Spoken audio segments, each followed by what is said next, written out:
Step 1. The apartment test. You stand in the doorway of your own place and you feel it before you can name it. Something is wrong, but you cannot point to it yet. Your eyes drag across the room slowly, the way they do when you sense something hidden in plain sight. The TV is enormous and bright against the wall. The couch cost more than 3 months of groceries combined. Boxes sit in the corner of the spare room, sealed shut, collecting a fine layer of dust you stopped noticing 6 months ago. Your phone buzzes in your pocket and your stomach tightens before you even look at the screen. You already know it is your bank app. You already know the number is lower than it should be. You make $95,000 every single year, and right now you have 11 days of expenses sitting in your account. Your fingers hover over the notification for a full 3 seconds before you dismiss it without reading. You walk to the kitchen, open the refrigerator, close it without taking anything, and stand in the silence of everything you own. Step 2. The first count. You do something that feels pointless at first, but you do it anyway because something inside you is desperate enough to try anything. You open the closet. You count. Your lips move slightly as your eyes track left to right across the hanging fabric, row by row, shirt by shirt. 41. 41 shirts hang in front of you, and you have worn maybe 12 of them in the last 6 months. You feel a strange pressure in your chest, not quite shame, but close. You move to the kitchen and open every cabinet with a slow, deliberate pull. The bread maker sits on the second shelf, still in its original box, the cardboard soft and slightly warped from humidity. You bought it during a phase that lasted 3 weekends. Your fingers press into the side of the box and you feel the give of cardboard that has been sitting too long in one place. You count 37 kitchen items you cannot remember using in the last year. The number hits you like a low punch. Every single one of those objects took money that is now frozen inside them, going nowhere, earning nothing, silently costing you space and attention every single day. Step 3. The hidden price of everything. You sit at your kitchen table with a pen and a piece of paper, and you begin doing math you should have done years ago. Your treadmill sits 12 feet away from you, draped in yesterday's jacket and a gym bag you never unpacked. You calculate the square footage it consumes and you multiply it by the cost of space in your city. The number you write down is somewhere between $600 and $900 per year. That is what you are paying, invisibly, every single year to store a machine that costs you more than it gives you. Your pen scratches faster now.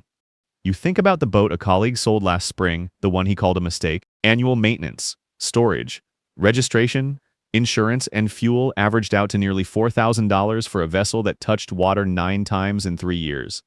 You write these numbers down in a column, and the column gets long very quickly. Your pen slows as the total climbs. You set the pen down gently and stare at what you have written. Every object you own costs money twice. Once when you buy it and once every day that you keep it, and you have been paying that second price without ever knowing it existed. Step 4. The rule that breaks the pattern. You start applying a single calculation to every purchase you consider, and it changes something fundamental in the way you see objects. Before anything enters your life now, you estimate honest usage and divide the price by that number to get the cost per wear, per use, per session. You're standing in a store and your hand closes around a specialty kitchen gadget priced at $280. Your grip is light, almost clinical, as you turn it over and examine it with completely different eyes than you had 6 months ago. You use this type of tool maybe twice per year at most, which means each use costs you $140. Your hand releases the object before you consciously decide to put it down. The movement is smooth and without hesitation. You leave the store with nothing, and that nothing feels different than before. It feels like a decision rather than a failure. It feels like the first moment you are actually in control of something. Step 5. The replacement test changes everything. You walk through your apartment on a Wednesday evening with a single question burning in your head, and that question is whether you would spend real money to replace each item if it simply vanished overnight. Your eyes move from object to object with the slow, appraising patience of someone who is finally paying attention. The fondue set on the top shelf gets a long look before you know the answer is no. The exercise bike in the corner, buried under 3 coats and a collection of reusable bags, gets the same look and the same answer. You begin pulling things from shelves, lifting objects off surfaces, placing them in groups on the living room floor. The pile grows faster than you expected. Your hands carry each item carefully to its place in the growing collection, setting each one down with a quiet precision that makes the process feel almost ceremonial. By the time you stop, 34 items sit in a pile on your floor, none of which you would replace, none of which you chose, none of which are serving any purpose except silently taxing your space and your mind every moment they exist in your home. Step 6. Engineering the friction. You delete the shopping applications from your phone one by one, holding your finger on each icon until it shakes, then pressing the small trembling cross that makes it disappear. The action is small and the screen barely reacts, but you feel the shift almost immediately. You go into every online retailer you frequent and remove your saved card details, backspacing through the numbers digit by digit until the fields are blank. You unsubscribe from 46 promotional emails in a single sitting, clicking the tiny unsubscribe link at the bottom of each one with a focused, repetitive precision that takes nearly an hour. You set up an automatic transfer that moves 30% of every paycheck to an investment account the same morning your salary lands, before you ever see the money in your checking balance. The money moves before your brain can negotiate with it, before the desire to spend it can form a complete argument. 2 months pass, then 3. Your checking account begins to look different. Your investment account grows in the same steady, silent way a plant grows when you simply stop forgetting to water it. Step 7.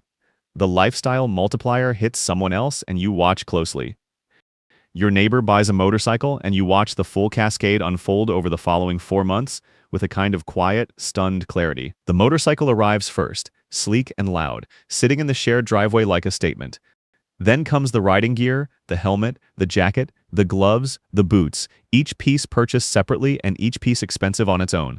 Then comes the storage solution, because the building does not have secure motorcycle parking included.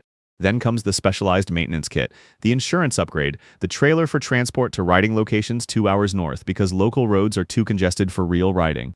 You do a rough calculation one afternoon, totaling what you have observed, and the number lands somewhere between $11,000 and $14,000 for a purchase that was announced as a $5,000 decision. You sit with that calculation for a long time.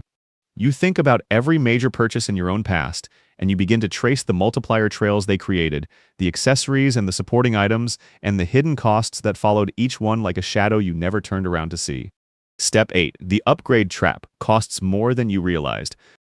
You track your phone upgrade history across an entire decade, and the number you write at the bottom of the page makes your jaw go slightly slack. Every 2 years, without fail, you paid full price or near full price for a new device, while the previous one sat in a drawer, still capable of making calls, sending messages, and running every application you needed.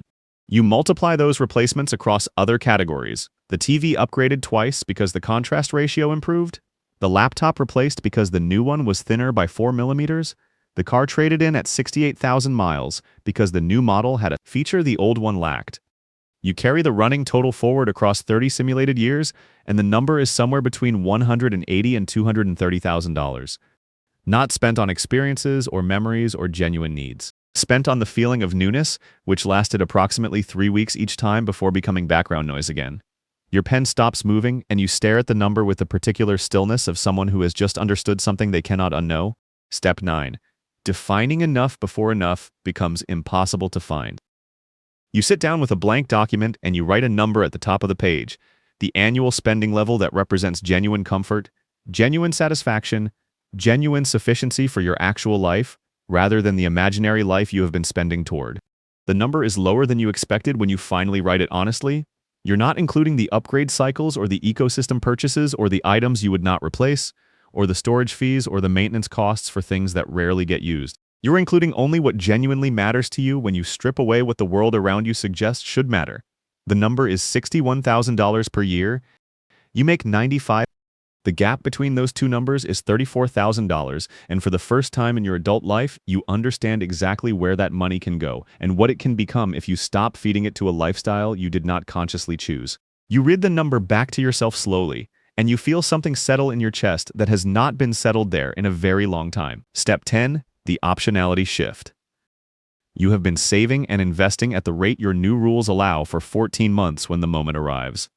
Your employer announces restructuring and the energy in the office becomes thick and difficult to breathe.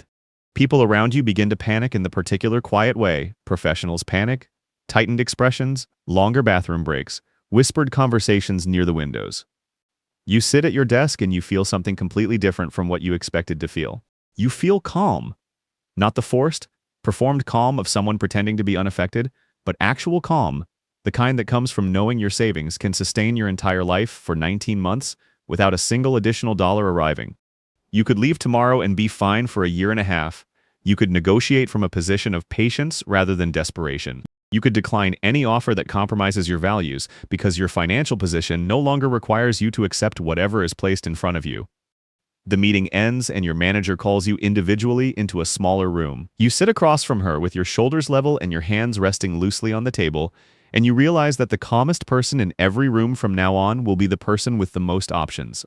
And you have spent 14 months building exactly that. Step 11, the cycle that completes itself. You walk through your apartment now, and it is the same apartment, but it is completely different in the way that matters. There is space where the clutter used to be, not empty space, but intentional space that belongs to nothing and therefore belongs to everything. Your eyes move across the room and there is nothing fighting for your attention. Nothing demanding to be cleaned or organized or maintained or worried about. The TV is a reasonable size and works perfectly and will continue to work until it genuinely stops working, which might be another 7 years. The couch is comfortable and chosen deliberately and you have no desire to replace it with anything. Your bank account has a number in it that does not make your stomach tighten when the notification arrives. Your investment account has a number in it that is growing every single month with a reliability that feels almost boring and is in fact precisely the kind of boring that builds actual wealth. The version of you that stood in this same doorway 14 months ago paid $95,000 to feel 2 paychecks from collapse. The version of you standing here now pays $61,000 to feel 19 months from free. The difference is not income. The difference is never having understood that every single thing you own is either working for you or working against you, and that the life you're trying to build is hiding underneath the life you were conditioned to buy. Click the subscribe button to never miss a video from me. Hit the like button and share with friends. This helps the algorithm push the video to people who needs to watch this.